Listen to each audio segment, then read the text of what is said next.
Greetings, ladies and gentlemen. It is your favorite dark sorcerer here.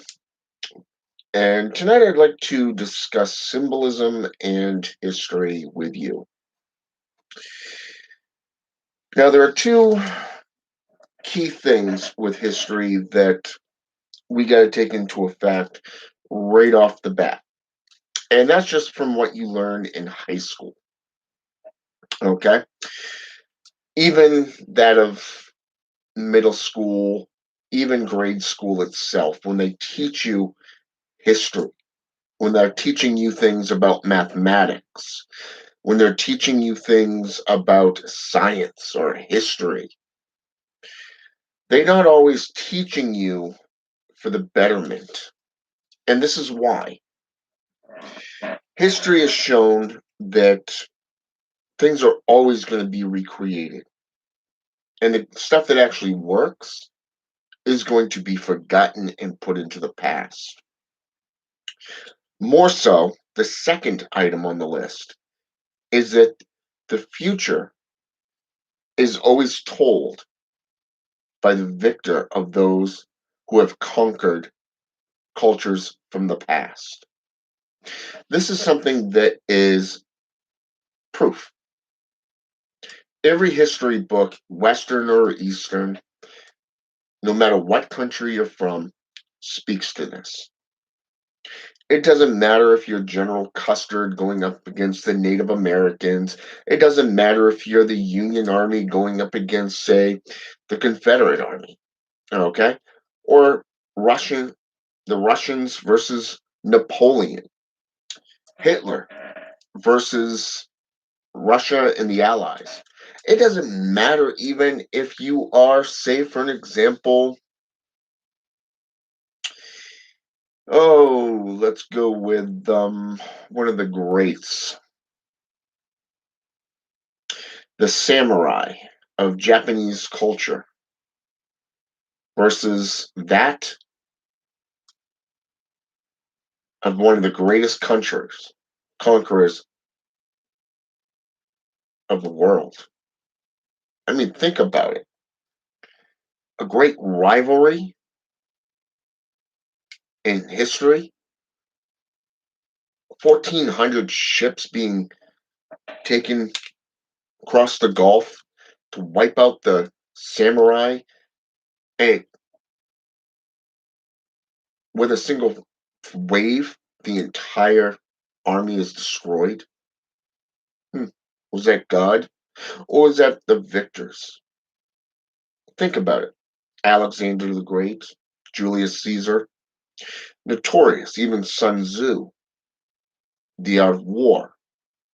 But you got to take into consideration you're dealing with civilians versus that of, say, political.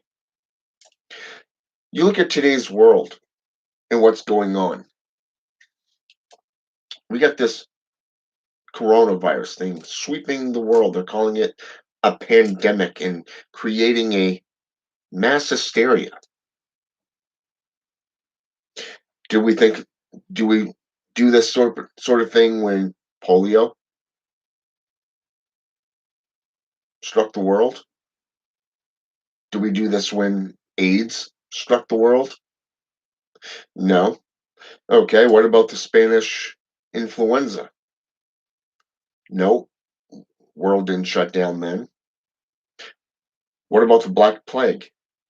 No, not then either. You see, there's always going to be something that recreates a system. When we look at witchcraft and we look at sorcery in general,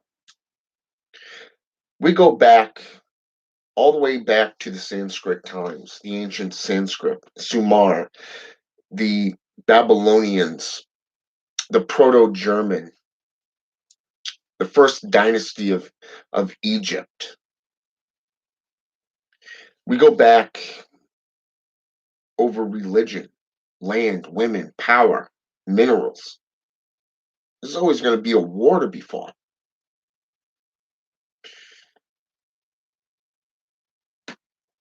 Talking mythology, folklore, even. I was listening to a live feed earlier on Facebook on my way home from my folks' place, where we left our 2-year-old son with grandma and grandpa. And I started listening to this live feed by Brian Cain. For those of you who do not know who Brian Cain is, he is well, let's just call him the husband of Christian Day. Okay, the companion. Together they run Hex, one of the greatest upcoming corporations. More so, they have their own personal publishing company going, their own teachings, their own adverse collection of education. While I was listening to what he was doing and talking about how he became what he is, what influenced him, at what age and when, I was kind of thinking about myself. And what was interesting is when he got into his book reviews, talking about the books that influenced his career as a sorcerer, as a male witch, a male practitioner, a warlock. And he started talking about folklores and mythology, things that I've been doing for a while. Yeah, I was thinking, yeah, my son's mom kind of looked at me like I had two heads because I'd go off every so often and go, that motherfucker or that cocksucker. I mean, seriously, nothing to be degrading, about or slandering him. It's when you think of the seven forbidden sins, envy happens to be one of them. And it's like he showed three freaking books I've been trying to get my hands on for the better part of the last decade since my last library got lost. And it's like, no, you know? So it was like, yeah, a little envious there. He's got these three books. It's like, okay, I'm over it. But what was funny about this was the fact that a lot of the individuals that persuaded his career also did so with mine. Raymond Buckland, The Complete Book of Witchcraft. I really liked that book because number one, it had medical herbalism in there.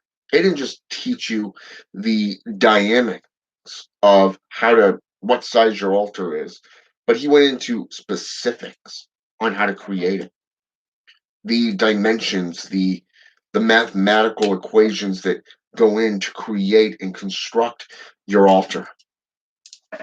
He went into the gods and goddesses a little bit, but he went into so many different things, not just divination or historical accounts, depending if it's the complete book of witchcraft or that of witchcraft from the inside out. You know, two of his best books, I think. On top of that, you got Gypsy Magic. Okay, love that book as well. And again, it's based off herbalism.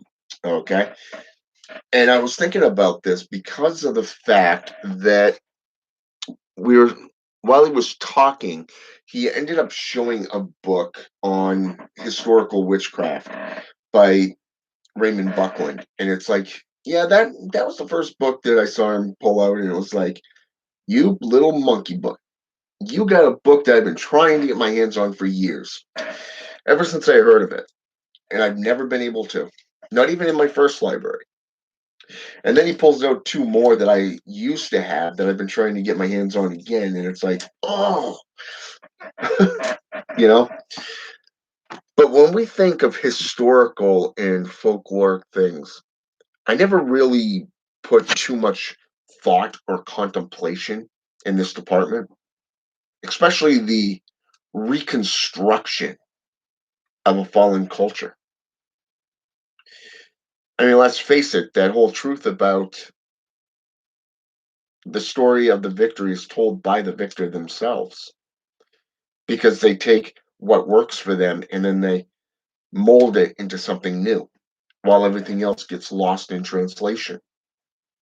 This is history for you. This is literally a historical account.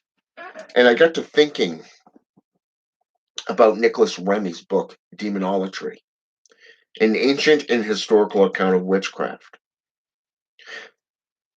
Imagine how many hours, weeks, months, days, years it took simply to put that book together and construct it with all those names and why they were dubbed witches. And again, we see discovery of witchcraft by Reginald Scott in the same likewise manner, but more in short essay, a short essay type thing. And he brings in demonolatry in it as well. Is this a grimoire tradition? Is it historical witchcraft? In a sense, yeah. But he got me thinking on this because of the fact that when we think of today's witchcraft, we have so many different brands, so many different trends, a lot of which are derived by Saunders. 1974, significant year. Gardnerian witchcraft was created. Saunders created his own brand. Raymond Buckland had his own brand. And as we get into the 90s and early 2000s, then we have Silver Wolf. And then we have the pagan aspects of Scott Cunningham, who passed away back in 97. Ironically, the same year as Anton Zandelavay. And then over the last year and a half, a lot of the greats fell. The author of The Bloodthorn Witch passed away.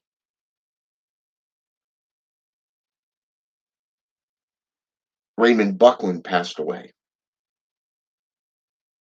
A lot of these greats and old time practitioners that just perished. And they've written so many works and did so many great deeds for witchcraft in general over the last 50 years.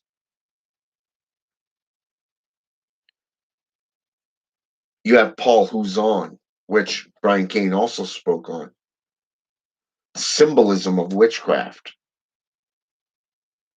Dion Fortune, a consort of Aleister Crowley. You know, but I have to say that he did touch on something that was very intriguing about that, though. She's British. So therefore, of course, the material is going to be dry. But even more so if you take into the account of the time, the symbolism of male established dominance. She was a female practitioner, a priestess. But more so,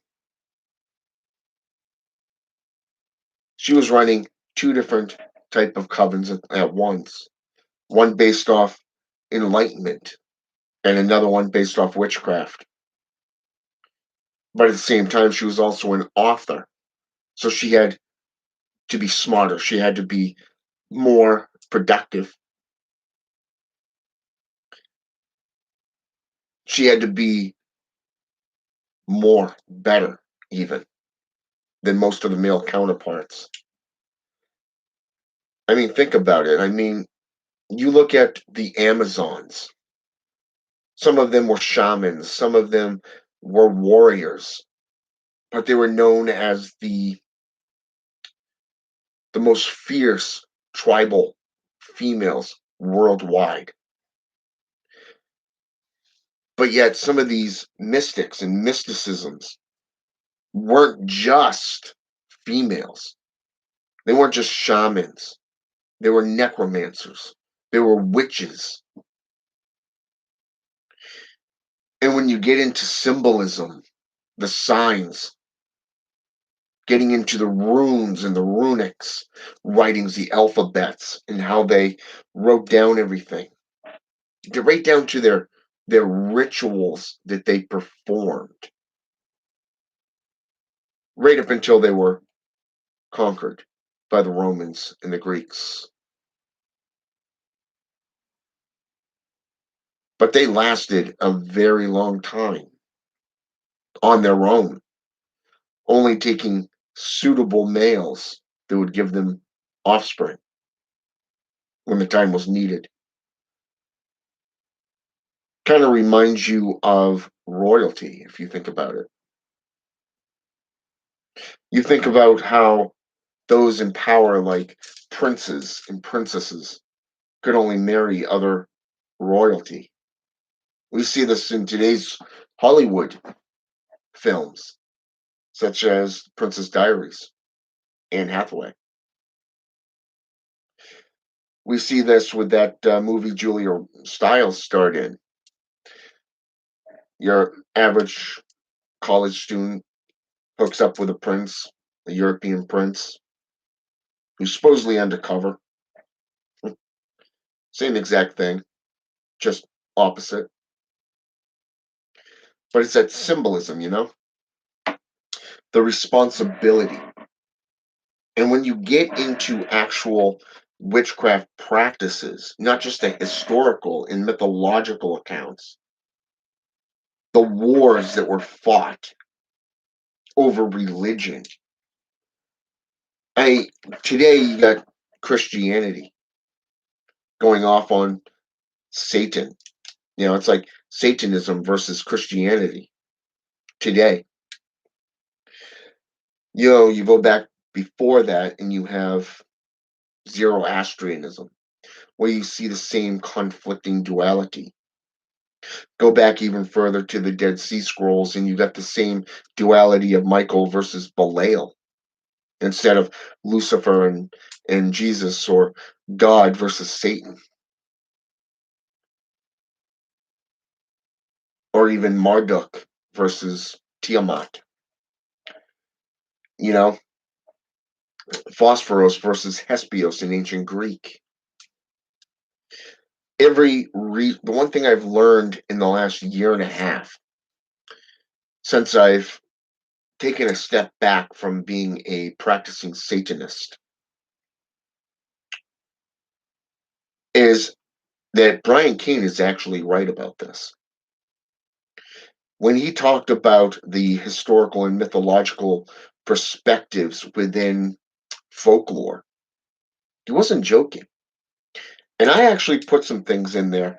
I asked him about, for just out of a couple of symbolism questions. And I used words that most people don't even know. Hell, up until a year and a half ago, I didn't even know them. Okay? For an example, the Drelith or the Sith. Now, when you hear the term Sith, you're thinking Jedi. You're thinking the Jedi's enemy, the return of the Sith. You're thinking a dark Jedi that is out for personal gain and power. But the Sith have nothing to do with Hollywood produced films. No. In Irish, they're called Sith. Sith. Sith. But in Scottish, they're known as the Sidi, people of the mounds. And ironically, they had made a pact with a conquering nation to go underground.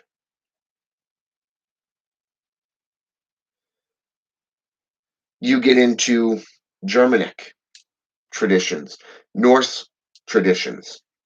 the Fae lore, and you have the Drelith, also known as the Elven, getting into the White Elven, which are classified as celestial, beauteous beings who bring knowledge and wisdom to the mundane, the populace, versus the dark elves, who bring destruction, despair, and pain and suffering. But most texts out there today, just on this alone, doesn't talk about the light and dark aspects. Hell, they don't even talk about the three aspects. You got the white and the black, but what about the third type of elven? Light, dark, and black. Three types of elven. I didn't even know that was like that. And since I started delving into Germanic traditions, I started going into Scottish and Irish, getting into Baltic, which is modern day Ukraine, getting into Slavic, Russian witchcraft and sorcery. So much history is revealed. And that's just through necromancy practices. So, yeah, Brian Kane was being truthful about this, you know? And so I ended up testing him, because when we think of the pentagram and the symbolism behind it, with the single point facing up, it is the celestial love, you know, type aspect. But with that point going down and the 2 points going up, that is what is known as an inverted pentagram versus the verted. Okay. And it's known as the goat of Mendes. Today it's known as the inverted pentagram. But you've got the Baphomet star. You've got the Baphomet. Okay. Notice what I've got around my neck. Okay. The inverted pentagram. Okay. Now, when you do history on this, it goes from the inverted pentagram to the Baphomet. But you go back into culture and history, and you see it as the blazing star, a sigil of Satanism, the opposing force, going all the way back into European style traditions. Hell, it goes all the way back into alchemical symbolism. It really goes into a lot of different areas, not just witchcraft or Satanism, devil worship. There's a lot that goes into it, much like that of the swastika. It has a huge, rich background within not just religions, but philosophies, going all the way back into, again, the travelers, the gypsies, the nomads, goes into occultism and grimoire traditions.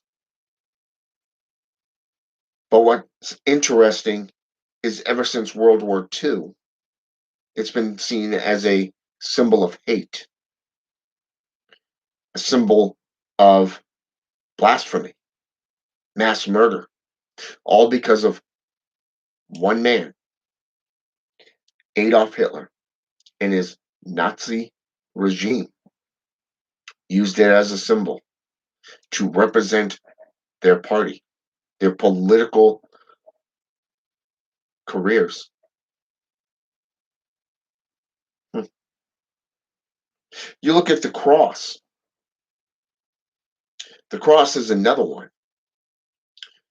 Between Spain, Egypt, European, even hell, even Gaelic traditions, Scandinavian traditions.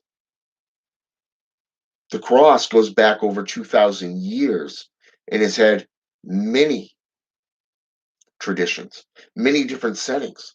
One of the oldest is that of the Ankh in Egyptian, or that of, say, for an example, that of Sumer, Babylonian, Akkadian region.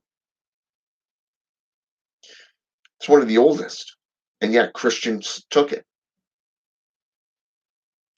You go into Celtic or Gaelic traditions, Scandinavian traditions, and you're going to see other variations of the cross and what it represents, not just.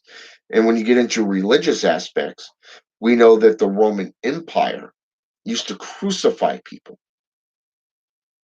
Why is the cross the symbol of Christ? Why is that not considered a symbol of hate? Because of what Julius Caesar did and what the Romans used it for. But then again, St. Peter also decided, oh, I don't want to die in the same manner as my God. So guess what? He was crucified on an inverted pentagram. Ironic how that goes, isn't it? But yet, again, unlike the swastika, the cross is okay to worship. That's okay to continue on with that, even though genocide has been done. I'm talking mass murder, witchcraft burnings, the witchcraft trials, talking the Dark Ages, the Crusades, the Holy Wars, the crucifixions. Hmm. That symbol alone has been through more bloodshed and death than the swastika will ever be. And yet it's the swastika that is the symbol of hate. Hmm. Figure that out. You might as well just say, just because somebody works with the swastika doesn't make them part of the Nazi regime. I mean, look at the JOS, the Joy of Satan. Prime example right there. They worship demons.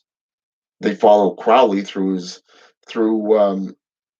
sexual activity and masturbation and all that shit. I mean, you look at Priestess Christine Maxine, prime example right there. Every single video that she does, she's talking about masturbation, sex, and orgies, and how she was responsible for releasing so many demons from their cages. Okay, but yet people talk about these symbols and what they represent as being symbols of hate. It's kind of like looking at a white supremacy group. Okay, somebody who believes in separation, but yet at the same time, you're utilizing symbols that were associated with, say, World War II, unaware and completely ignorant of its long, rich symbolism spanning back hundreds, if not thousands of years, long before these events even took place.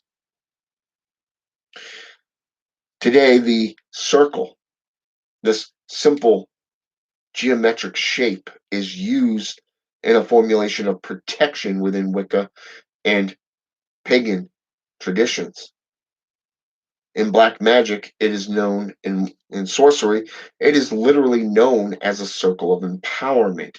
It is not to keep you safe, it is to empower your rituals. Much like the triangle is associated with evocation and invocation of spirits. Look at necromancy and see how the circle and the triangle goes hand in hand. You type in necromancy, just the word necromancy, into your computer, your your cell phone. Go to Google, okay, and you type in necromancy. You're going to see two people, a priest and an apprentice, standing in a cemetery performing a ritual inside of a circle of protection. And in front of them is the triangle of evocation. And in that triangle of evocation is a gristgrist bag full of smelly herbs and a manifested spirit. Hmm. Hell, even Eliphas Levi, as I've stated before, has literally done rituals in this manner. You go into Slavic traditions, and they believe that any religious foundation, doesn't matter if it's in the old days, like in the dark ages, where witches would gather in a field inside of the woods and perform their rituals, scaring off the locals, by the way. Peter Haining actually wrote about this in his book, The Necromancers. Okay? The stories, and just while reading these stories, these little short stories, you're, how should I say this? You're kind of putting yourself in that position of thinking, okay, if I was there and I'm just a normal, Joe, just a normal fucking Joe, and I decide to go on a journey to another town and I have to cut through these woods, and it's so deafening. There's no animals, there's no birds chirping, but yet you're hearing almost like a party going on, singing, hooting, hollering. And as you get closer and you get closer and you see the bonfire and you see people dancing around this bonfire, and you realize it's a black mass. Just to name one. Black mass has been around only a couple of 100 years. But if you go back 1,000 years to the dark ages, just imagine how hysteria and panic would take place if you witnessed something of this sort, where you had the heads of animals on pikes, people wearing masks like something out of African voodoo rituals, dancing in the woods, naked, crying out to Satan, Lord of the Witches, and saying, Hail Satan, hail Satan, hail Satan, how thou art, Satan. Think about it. Just think about it. Put yourself in that story. You know, witchcraft.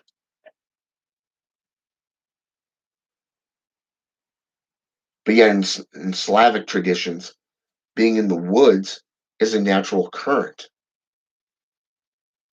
You just like being in a cemetery performing a ritual, or a abandoned old rundown church where worship and religious foundations of spiritualism has taken place. It's so strong that it's one of the natural currents where a necromancer or a witch, a sorcerer can go to worship Satan or the gods of their choice. Okay? Just think about that for just a moment. Another avenue of that. You see, it's not like today where we could sit there and go underneath Google and type in witchcraft, type in Satanism, type in necromancy, shamanism, voodoo, or whatever. Typing in the gods of death like Anubis, Inti, Supe, or Hades. Think of the head titan who liked to eat his own children because he feared that they would become more potent than him. Or think about the cults worldwide, that like the cult of Astarte or that of Isis that took place over 2,000 years ago in ancient civilizations, cultures. Now think of more modern days about the mundane who have been led to believe a certain thing. The symbolism of, say, the cross, and how Jesus Christi in Latin, Jesus Christ, was crucified for your sins. Or better yet, how St. Peter decided to die upside down on it because he believed he was unworthy. Hmm. Ironic, isn't it? How a symbol, just a symbol throughout history with a good reputation can be tarnished by one event. Just one event can change your world.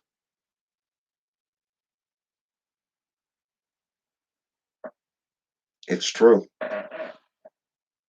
And yet, the only thing we know for sure is from the victors, those who had the balls to write down their works, to write down their magic, their symbols. You look at the ancient Gaelics, the Steves that were left behind from these ancient druids that used to be passed down verbally, now is trying to be reconstructed through folklore and myth. A lot of good books on Irish and Celtic magic is out there. There's quite a few of them. I mean, hell, Brian Kane even said that he had a couple of his that he thought was the best. Me, I have a few that I think is the best. Not just the Fae, but also Irish lore, Druidic power, for an example. Awesome book. I loved it. The Celtic Golden Dawn, for an example. Their mythos and their practices of a year and a day. They practiced for a year and then they took a day to reflect. Incredible. There's so many different Irish and Gaelic books out there that you'd be surprised how well you can learn and reconstruct one of these old cultures and their ways, the symbolism of it. But what if I told you that the Druids themselves was a symbol? They were a symbol of power, natural occurring power. They were like the priests and priestesses in Voodoo that worship the Loa, or that intermediary of a priest who worships the Holy Ghost, prays to the Holy Ghost, to Jesus Christ. Every religion has this. You're praying to something to get to that higher power.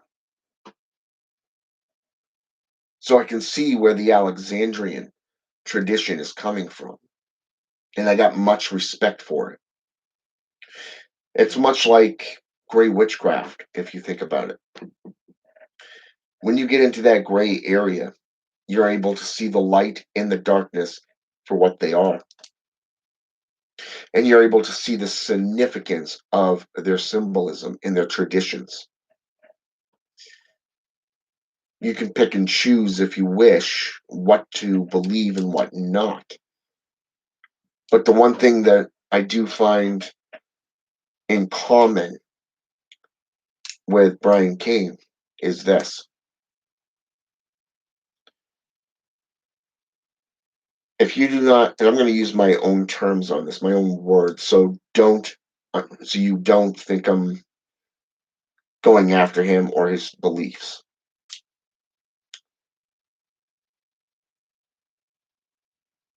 If you're in a coven and you are told something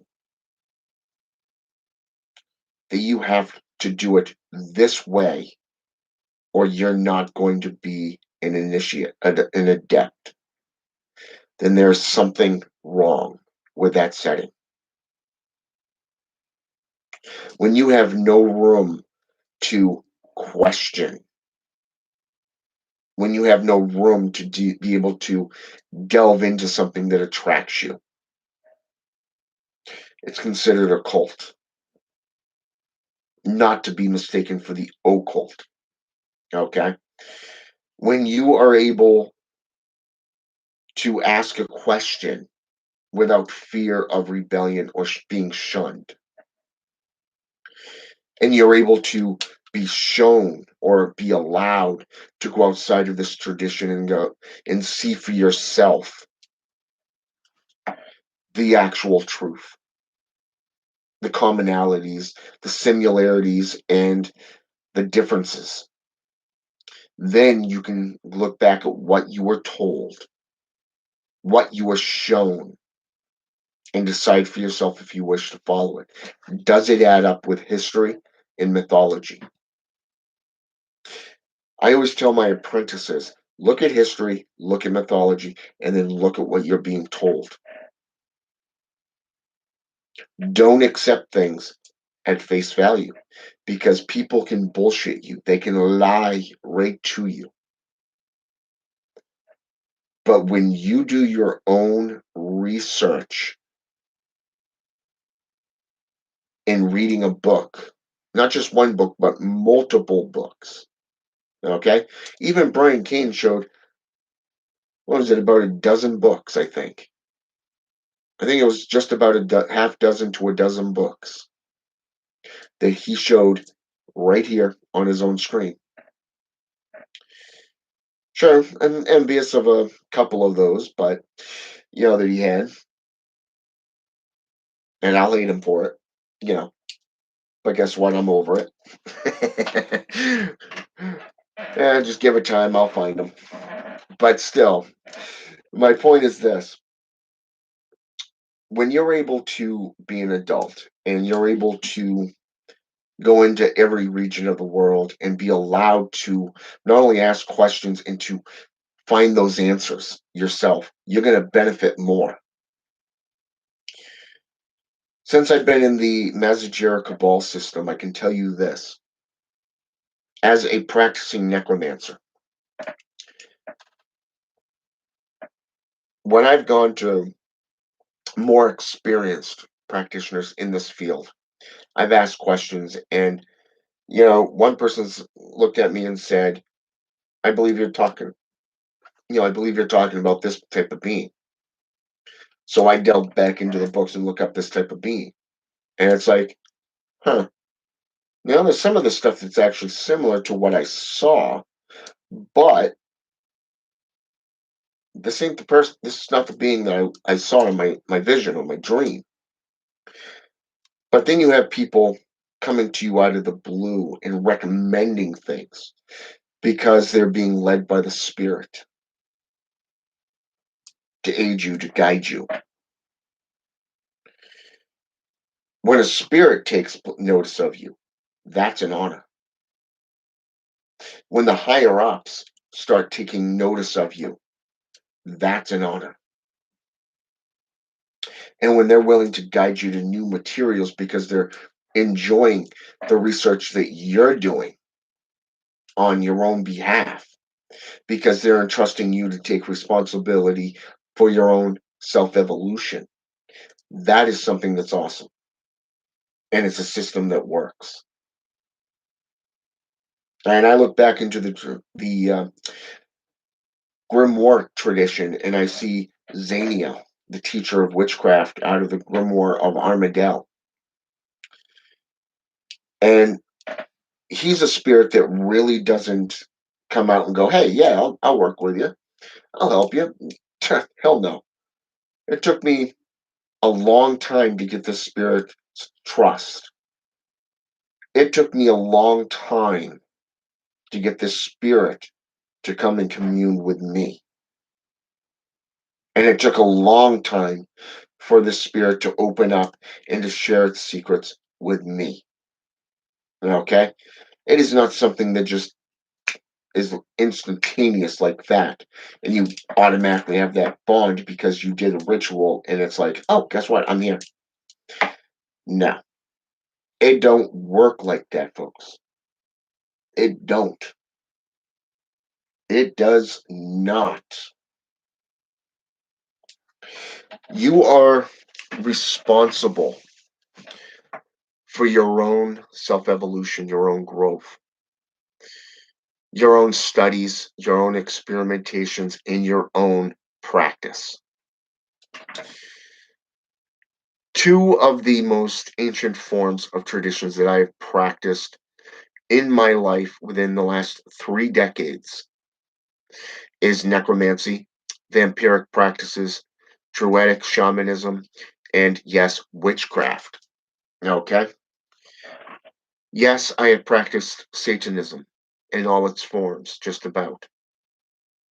I could never get into the Luciferian aspects at all.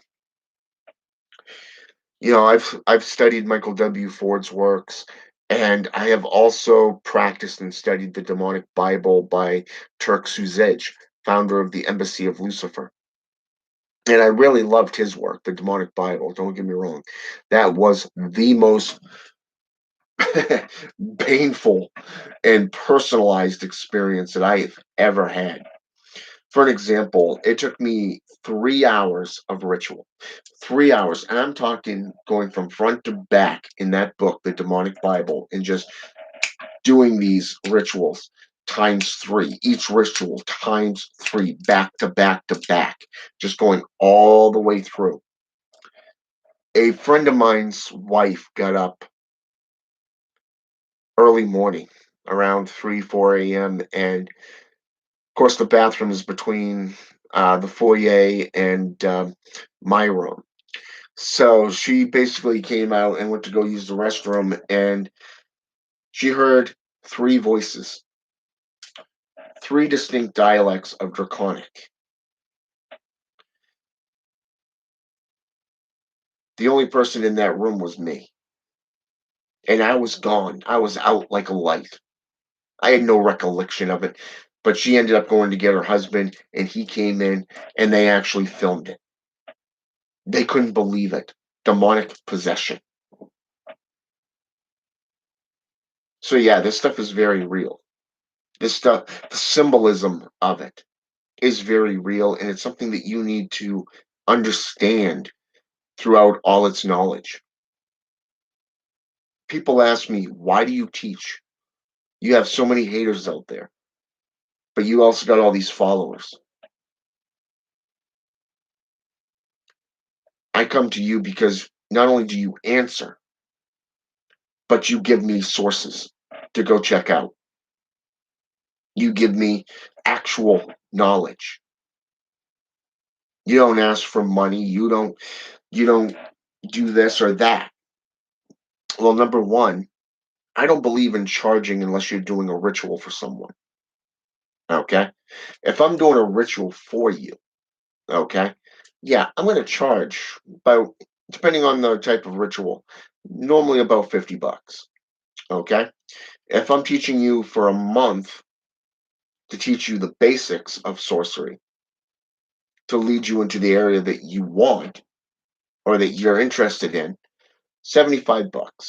Plain and simple. I'm not going to charge you an arm and a leg, but it's my time that you paid for in this area.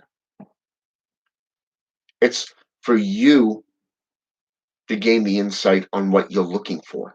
And it takes a good month. That's 4 weeks of lessons twice a week, once a week, even, depending on how fast you want to learn. Are you going to be self motivated, or do you need to have somebody looking over your shoulder 24/7? I've been lucky. Most of my clients have only needed to me once, and we met once a week on a one-on-one live video. Okay. Now, I've had people tell me that the symbolism of popularity, numbers, speaks to how good you are as a magician. The answer is no. Not just no, but hell fucking no. Okay. I had a guy that literally was a drama queen. Flat out fucking drama queen. And when I got into the Master Cabal system on a professional level and dedicating my life to that system of necromantic practice, he looked at me and said, "Well, this is where we separate." I'm like, "It's your choice." That's all I said to him is, "Your choice." Then he decided to badger me, talk trash about me. So I blocked him. 4 months later, he's still doing it.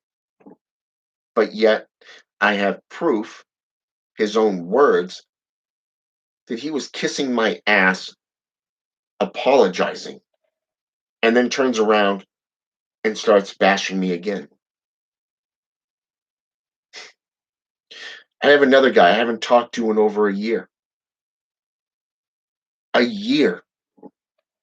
In over a fucking year. All of a sudden just started doing videos about me.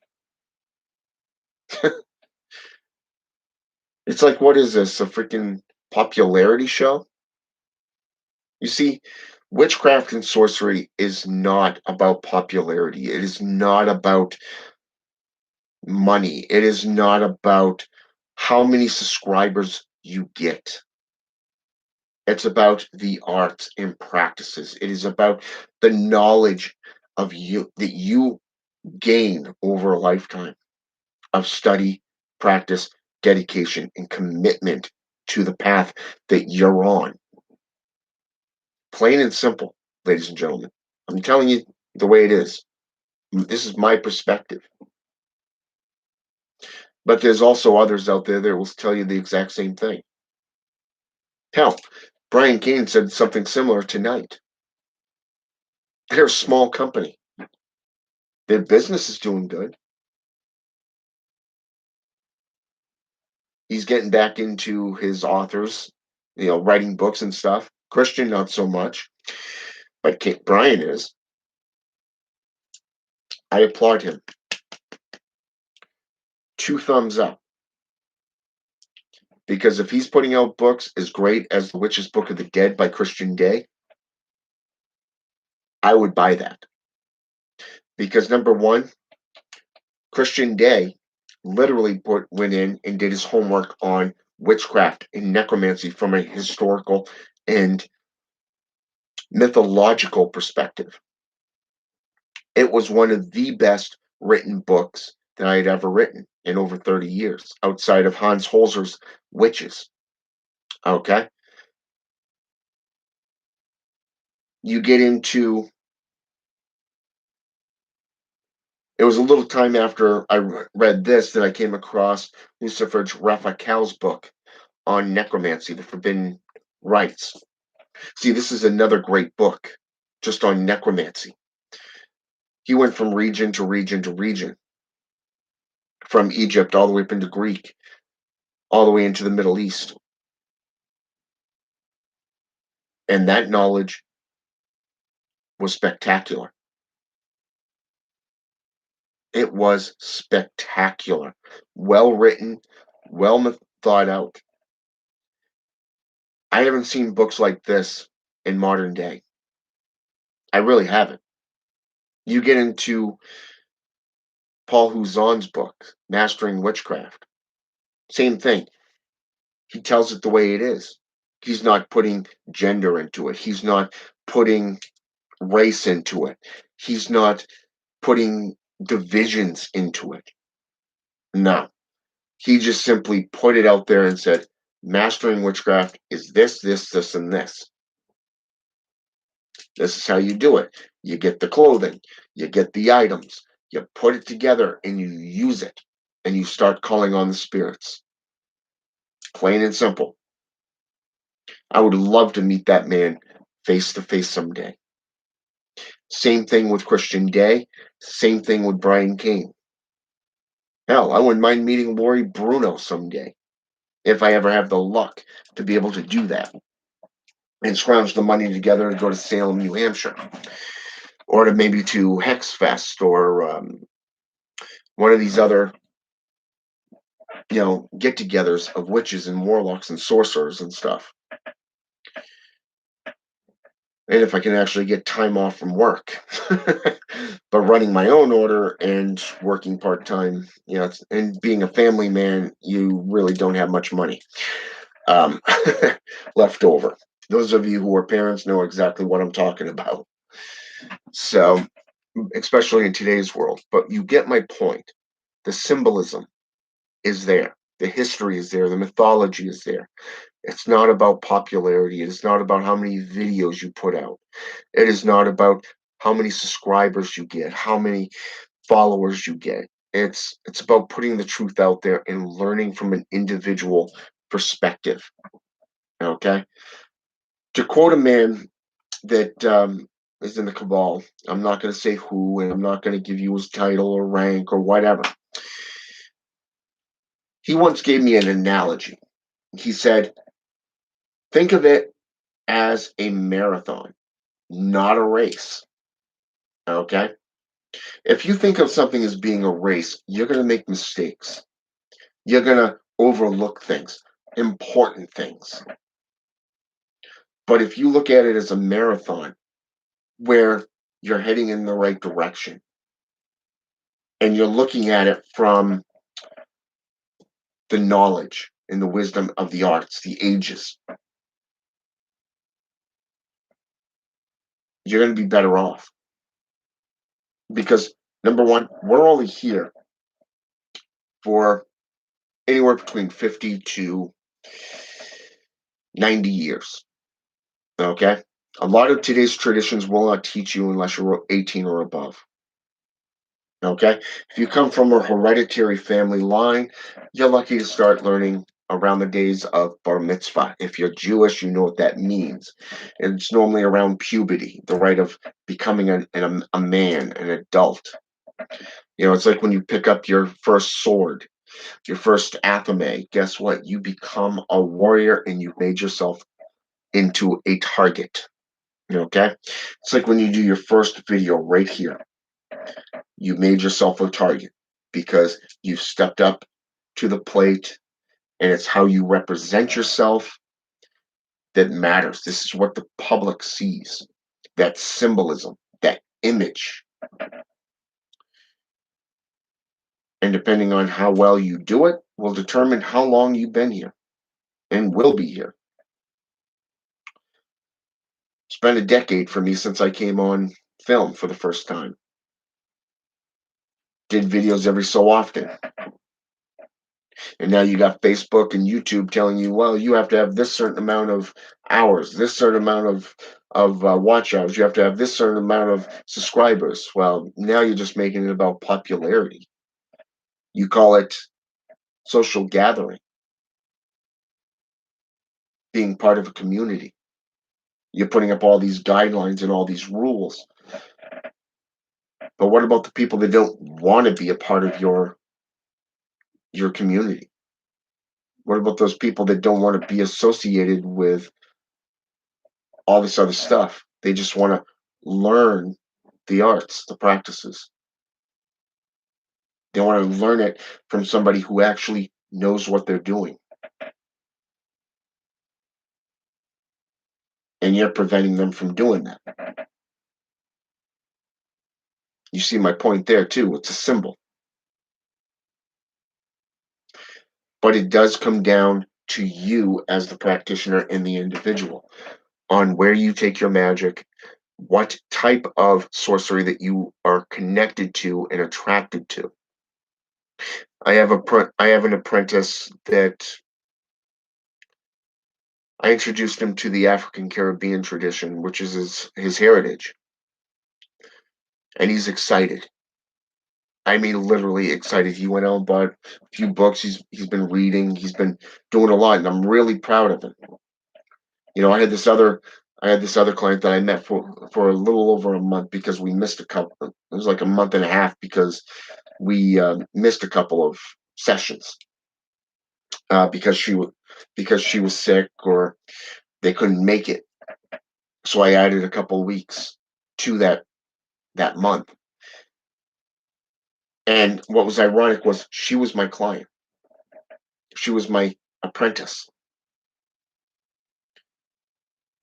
And she just wanted to learn for herself. She wanted to learn for herself, and it was amazing because number one, we'd talk about certain things, and I would direct her to certain topics, and she would go out and do it. I can't tell you. Every time I open up my Gmail, I find at least 7, 8 different links just by her Gmail, her email alone, on all the everything that I've asked her to do. And what's even more ironic, but also stunning, is that her boyfriend is also a practitioner. As I'm teaching her, she's teaching him. And even he has said at what a big difference the teachings and the methods that I put forth have helped her. Not just her, but him.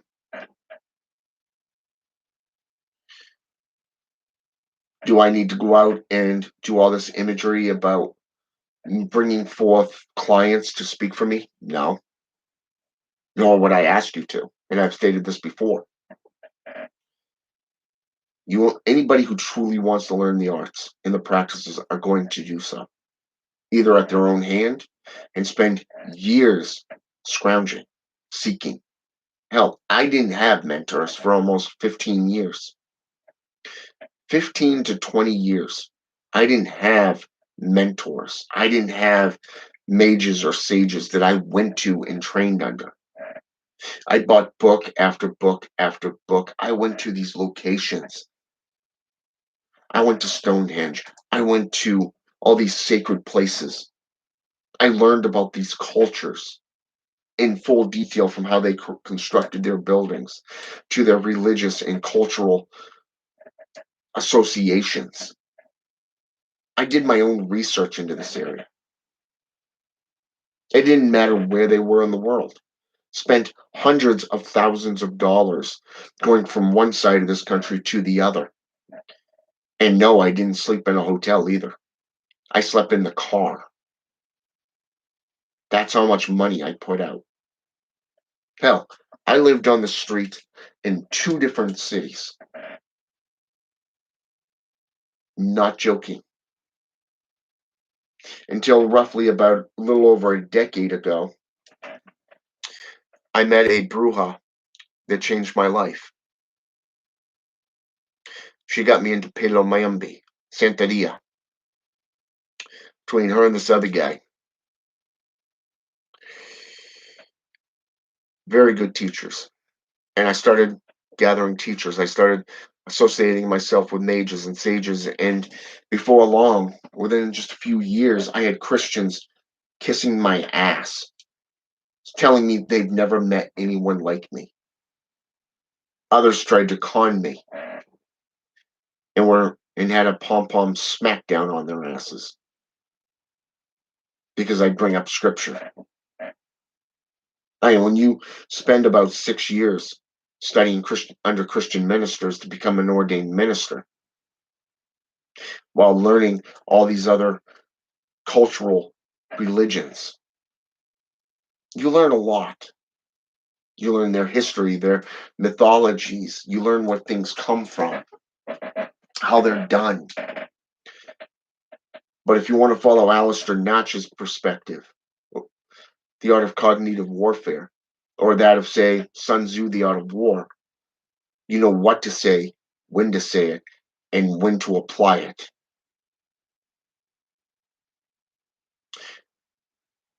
And you're hated. And as Waldo just pointed out a little bit ago, haters gonna hate. And it's true. People who put out real knowledge and show you and lead you to the truth, be it folklore, be it historical witchcraft, druidism, necromancy, Nikia, the ancient Greek terminology for necromancy, or chemia, the ancient name for alchemy. Doesn't matter where you go, you're going to find this stuff. but it comes down to you and how you, as the practitioner, wants to do things. All I can do is show you the door. So look at symbolism, look at history and mythology. If they all add up with what you're being told, it's truth. If it doesn't line up, abandon ship or be part of a cult. Look at Christianity and how many people are being scammed because all their doctrines have been stolen from other much older cultures and traditions. But that's just my perspective on it.